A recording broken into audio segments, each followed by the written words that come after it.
Gonaïves, placée sous le haut patronage de la Saint-Charles, célébrée tous les 4 novembre, à l'instar de Carrefour, est l'une des villes les plus anciennes d'Haïti. Elle est fondée au tout début du XVe siècle.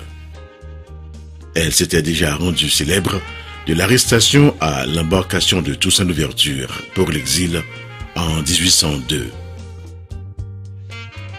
Cette ville, dotée naturellement d'un port sûr, dont la population est estimée à plus de 300 000 habitants, est connue de presque tous les Haïtiens.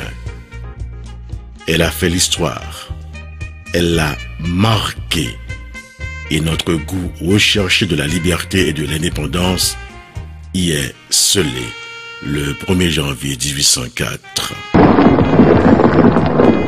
Un jour à jamais oublié dans notre histoire de peuple, quand Dessalines, le 1er jour du 1er mois d'une nouvelle année, éleva à Gonaïves toute Haïti tout entière au rang des nations libres et indépendantes. Si aujourd'hui la ville des Gonaïves n'attire pas une forte présence touristique, il faut directement attribuer ce manque à gagner aux anciens dirigeants. Ils ont détruit des monuments méritant d'être gardés, restaurés, réaménagés et entamés ailleurs, toujours dans la ville, la construction de nouveaux, et aujourd'hui, la prospérité leur sera infiniment reconnaissante. C'est ainsi qu'en janvier 1904,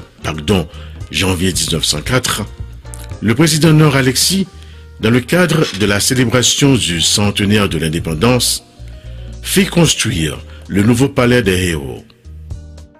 Ceci engendra immédiatement la disparition de l'endroit original où Dessalines jura de vivre libre ou mourir. Ce même palais des héros allait être encore un demi-siècle plus tard remplacé par une obélisque, soit en janvier 1954. Occasion oblige, le 150e glorieusement célébré par le président Paul-Eugène Magloire. Gonaïves a connu plusieurs figures historiques, pour ne citer que quelques-uns. Jacques-Stéphane Alexis, médecin et écrivain, auteur du roman à sensation Compère Général Soleil.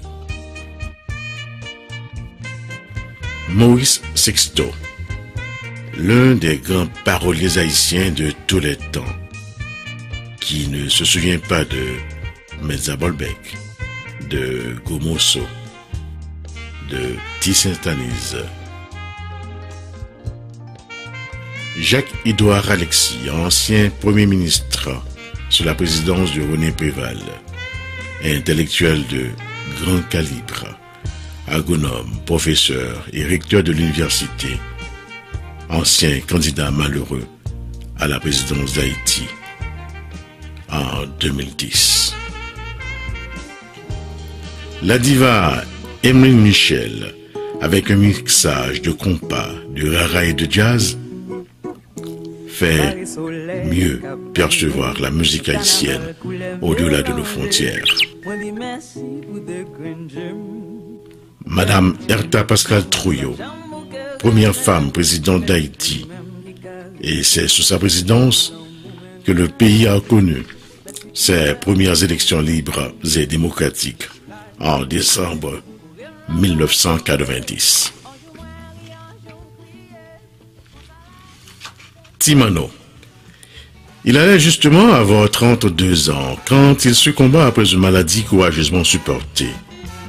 Antoine Rossini Jean-Baptiste, dit Timano, est né à Gonaïves le 1er juin 1953. Il fut l'un des chanteurs les plus connus à travers tout Haïti. Timidement dès son jeune âge, avec les diables du rythme de ses mares, il débuta une carrière musicale qui le conduit notamment à Boston avec le Volo Volo et les Astros de New York. En 1978, Timano devenait le leader single de DP Express et du même coup, au Carnaval Biberon, il s'est révélé le chanteur le plus populaire de l'époque. Malheureusement, quelque temps après, soit en 1981, il rompra le mariage avec le DP Express et alla faire bande tout seul. Il forma le Gemini All Stars.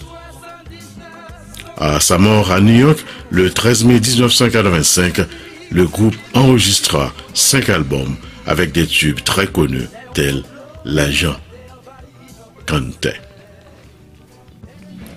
La ville des Gonaïves, toujours à l'avant-garde du changement en Haïti, a sonné le 7 février 1986, le glas de la fin de la dictature. Ainsi, le peuple haïtien a-t-il retrouvé le droit à la parole, le droit à la liberté, une liberté d'expression jalousement gardée aujourd'hui. Quand vous entendez à la radio, vous voyez à la télévision, les gens manifester et des journalistes du monde entier parler de grands rassemblements ou de manifestations, pensez immédiatement à Gonaïves, où tout a commencé en 1985 avec la mort de 3 jeunes écoliers. Je ne connais pas un seul Gonaïvien qui n'est pas fier d'être un fils de la terre salée. De loin ou de près, il sent et conserve son appartenance. Gonaïves, avec le Collège Immaculée Conception, CIC, vieux de presque 50 ans, a formé plusieurs générations occupant les grands couloirs de l'administration publique, tant que privée en Haïti et à l'étranger. Aux examens officiels du bac 1 et 2, cet établissement frôle toujours le record national avec ses hauts taux de pourcentage de réussite. Gonaïves, notre ville, notre fierté, le lieu de départ de toute une nation convergée vers la paix et le respect de la dignité de la personne humaine. Gonaïves, à juste titre, mérite fièrement et dignement d'être appelée la cité, le berceau du renouveau et de l'indépendance d'Haïti. CBA. Merci.